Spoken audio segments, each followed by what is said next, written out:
Bonjour Maître Bilioc. Merci à vous d'être venu nous rencontrer au Collège Lucifort. Pouvez-vous vous présenter? Je suis Olivia Bilioc, je suis avocate au barreau de Paris depuis à peu près 1 an et demi et j'exerce principalement en droit des affaires et en droit du travail.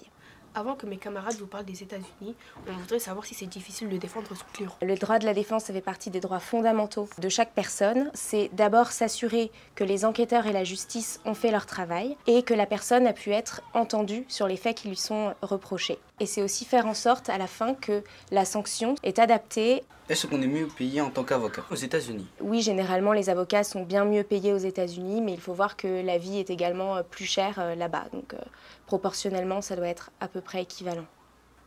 Quand on regarde les séries américaines, on voit un marteau sur le bureau du président. Est-ce pareil pour les tribunaux français? Non, les magistrats français n'utilisent pas de marteau pour ramener le calme.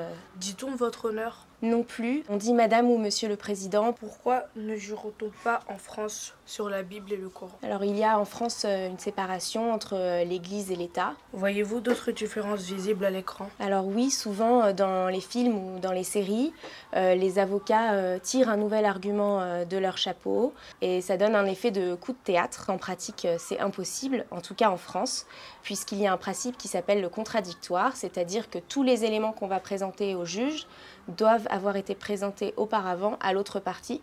Pourquoi en France les procès sont longs alors qu'aux États-Unis c'est plus court? Aux États-Unis, on a un procureur qui tente de prouver qu'un accusé est coupable.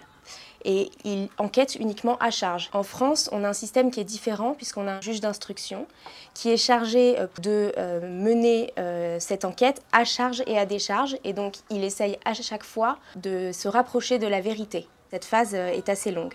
L'autre raison, à mon sens, c'est un certain manque de moyens de la justice. On a des cours d'assises dont les rôles sont pleins, donc ça prend forcément plus de temps que l'affaire ait une place dans une cour d'assises. On a vu dans le film 12 hommes en colère que les jurés avaient un rôle très important aux États-Unis. Est-ce pareil en France? Le rôle des jurés est aussi très important en France.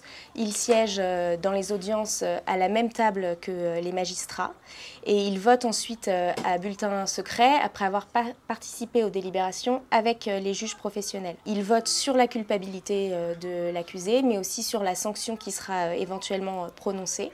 Et ils ont un rôle qui est très important puisqu'ils sont 6 en première instance et qu'il y a 3 juges.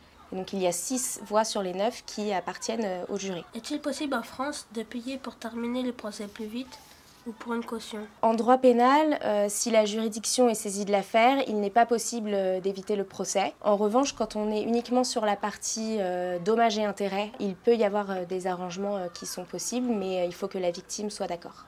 Le système de la caution n'existe pas en France.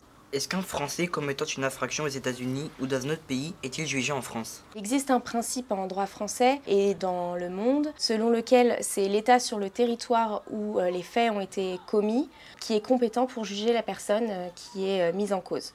Si le juré commet une erreur lors de leur verdict, sont-ils sanctionnés?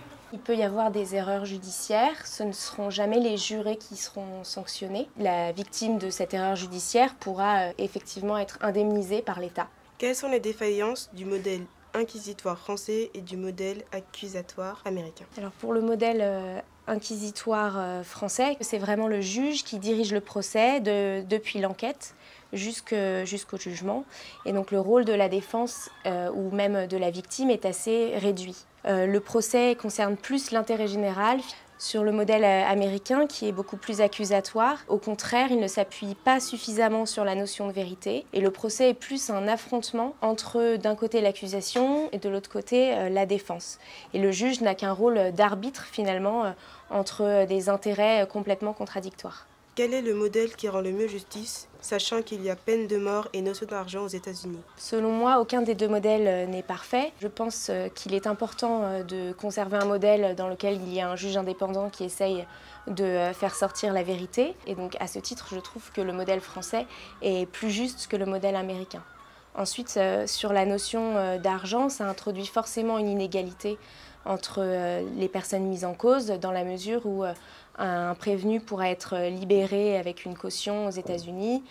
Quant à la peine de mort, qui existe encore dans pas mal d'États aux États-Unis, elle a été abolie en France en 1981, justement en considérant qu'un État n'avait pas le droit de supprimer la vie. Combien de procès avez-vous gagné et perdu?